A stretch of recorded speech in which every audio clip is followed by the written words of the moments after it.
श्री स्वामी समर्थ सर्वांना. तर सकाळचा चहा नाश्ता झाला आणि फौजी साहेबांना ड्युटीवरती जायचं होतं. ते निघाले ड्युटीवरती आणि त्यानंतर मी कपडे धुवून टाकले.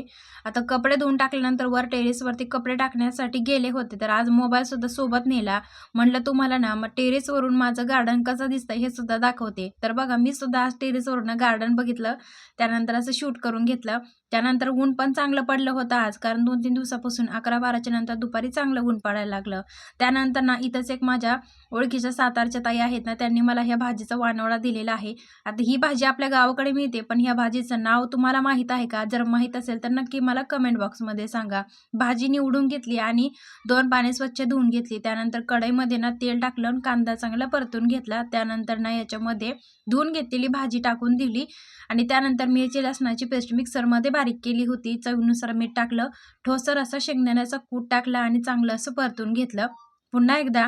आणि ह्याच्यामध्ये अगदी थोडंसं पाणी टाकलं शिजायला आणि बारीक गॅसवरती ही भाजी अगदी मी तर शिजवून घेतली. त्यानंतर आपल्या घरामध्ये ज्या काही जुन्या पाण्याच्या साड्या असतात ना, त्या साड्यांचा आपण कसा वापर करू शकतो, हा व्हिडिओ खाली दिलेल्या त्रिकोणामध्ये आहे, जाऊन नक्कीच पाहू शकता.